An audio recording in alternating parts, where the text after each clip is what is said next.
राष्ट्रवादी काँग्रेसचे सगळे प्रमुख नेते होते, शिवसेनेचे प्रमुख नेते होते आणि पुढल्या सभेला नाना पटोले नक्कीच असतील. पण नाना सुरतमध्ये आज जात आहेत राहुल गांधींच्या जातील म्हणून त्यांनी काल आराम केला की त्यांना आज जायचं होतं.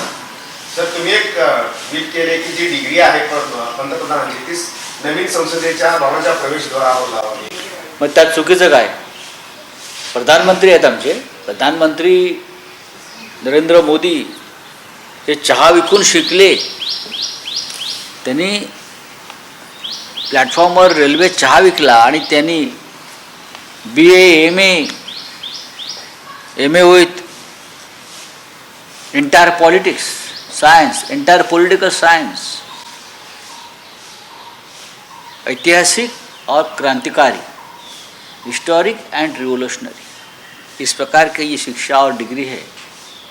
तो जनता के लिए हमारे प्रधानमंत्री जी की जो एजुकेशन है, उनकी जो हैसियत है, वो देश को, पूरे पार्लियामेंट को अगर समझनी चाहिए. तो जो नया पार्लियामेंट प्रधानमंत्री ने बनाया है, मोदी जी ने, उसका जो ग्रैंड एंट्रेंस है उनके ऊपर लगाइए. उसमें छुपाने की क्या बात है? छत्रपति संभाजीनगर उसमें रहस्य क्या है? लेकिन ये जो डिग्री है, आपको क्या लगता है ये सच्ची है या झूठी है? क्योंकि अब प्रधानमंत्री जी ने सामने आकर बताना चाहिए.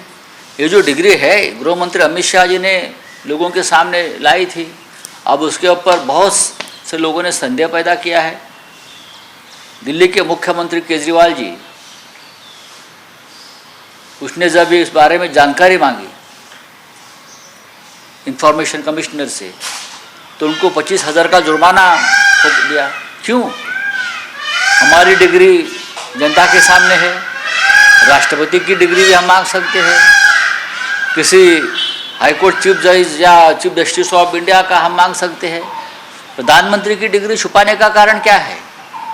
मुझे लगता है प्रधानमंत्री जी ने खुद आकर, सामने आकर अपने डिग्री के बारे में खुलासा करना चाहिए. और हमारी तो मांग है पार्टी की कि जो नया संसद भवन जो बन रहा है, उसके मुख्य द्वार पर, ग्रैंड एंट्रेंस पर ये डिग्री लगनी चाहिए. सभी नेता यही पूछ रहे हैं, एक दूसरे की डिग्री निकालने के लिए आप सभी नेता एक दूसरे की डिग्री निकालने का काम. नहीं, हमने नहीं निकाला. हमारी डिग्री जनता के सामने है. डिग्री कौन किसकी निकाल रहा है? भारतीय जनता पार्टी के ज़्यादा से ज़्यादा लोगों की डिग्री बोगस है. ये तो बोगस डिग्री की फैक्ट्री, आपको मालूम है. आप 10 लोगों के नाम लीजिए और उनकी डिग्री चेक कर लीजिए. सर, अदानीचा मुद्दा या निमित्ताने मागे अजिबात नाही. कारण अचानक हे प्रकरण नाही, अचानक नाही आहे. हे फक्त गुजरात हायकोर्टानं दंड ठोठावला केजरीवाल यांना, त्यानंतर हे प्रकरण सुरू झालं डिग्रीचं. 25,000चा दंड हा कुठला न्याय, हा कुठला कायदा? फक्त प्रधानमंत्र्यांची डिग्री मागितली म्हणून? याच्यातूनच खरं खोटं काय हे स्पष्ट होत आहे. आणि गौतम अडाणीचा मुद्दा हा अजिबात संपलेला नाही. कालच्या वज्रमूठ जाहीर सभेतसुद्धा माननीय उद्धव ठाकरे यांनी याच मुद्द्यावर जोर दिला होता. राहुल गांधी आज सेशन कोर्टामध्ये जात आहेत. 3 दिवस उरलेत अधिवेशनाचे, आज, उद्या आणि गुरुवारी. काय वाटतं, निलंबन मागे घेतलं जाईल? असं आहे की मुळात त्यांची शिक्षाच गैरकायदेशीर आहे. त्यांच्यावरचा खटला गैरकायदेशीर आहे, बोगस आहे, बेकायदेशीर आहे. त्याच्यामुळे आपोआप शिक्षासुद्धा ही बेकायदेशीर ठरते. आम्हाला खात्री आहे की सेशन कोर्ट किंवा गुजरातचं उच्च न्यायालय या संदर्भात त्यांना न्याय देईल. छत्रपती संभाजीनगरमध्ये जी घटना घडली ती राष्ट्रवादीच्या एका मोठ्या नेत्याच्या मुलानं केली असा भाजप आरोप करताय. भाजपला आरोप, राष्ट्रवादीचे प्रवक्ते असं देखील म्हणतात अनिल बोंडे. नाही, मला काय घटना घडली माहीत नाही, पण दंगलखोर कोण होते आणि दंगली या देशात कोण घडवते आहे सगळ्यांना माहिती आहे. काल हुबळीला दंगल कोणी घडवली? हावडाला दंगल कोण घडवत आहे? महाराष्ट्रामध्ये दंगली कोण घडवत आहे? हां, भारतीय जनता पक्षाने एक नवीन विंग निर्माण केलेली आहे फक्त दंगली घडवायच्या. निवडणुकींच्या आधी 2024पर्यंत हा देश दंगलीमध्ये होरपळून टाकायचा आणि मग निवडणुकांना सामोरं जायचं किंवा निवडणुका पुढे ढकलायच्या, अशा प्रकारचं यांचं धोरण दिसतं आहे. विश्व हिंदू परिषदेनं आपका क्या है? हो गया. देखिए, बंगाल के अंदर तो वायलेंस हो रहा है वो बीजेपी स्पॉन्सर्ड वायलेंस है. लोकसभा चुनाव, बस यही टारगेट है। और कुछ सीटें टारगेट करना चाहती है, उसके लिए वायलेंस हो रहा है। रामनवमी, प्रभु राम जन्मोत्सव, ये कोई वायलेंस का कारण बन सकता है? ये बार बार हो रहा है।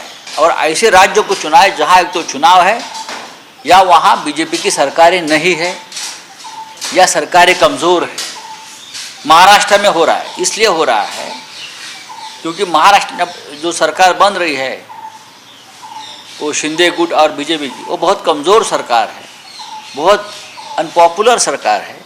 आने वाले चुनाव में लोकसभा के उनका सुपड़ा साफ हो जाएगा तो राज्य में दंगे कराइए। कर्नाटक में चुनाव है, वहाँ दंगे शुरू हो गए। पश्चिम बंगाल में लोकसभा पूरी तरह से बीजेपी हारने वाली है, वहाँ दंगे शुरू कर दिए हैं। जहाँ जहाँ बीजेपी को डर है वहाँ वहाँ दंगे की शुरुआत हो जाए। बिहार में भी ऐसे दंगे हुए। कल अमित शाह जी ने कहा है कि अगर 24 को सत्ता आती है, मोदी जी फिर आते तो दंगे करने वालों को हम उल्टा लटकाएंगे। अभी लटकाइए ना, गृह मंत्री है देश के, आपको किसने रोका है? अभी करिए, कर्नाटक में करिए, पश्चिम बंगाल में करिए, आपको किसने रोका है? महाराष्ट्र में किसने किया? लटकाइए।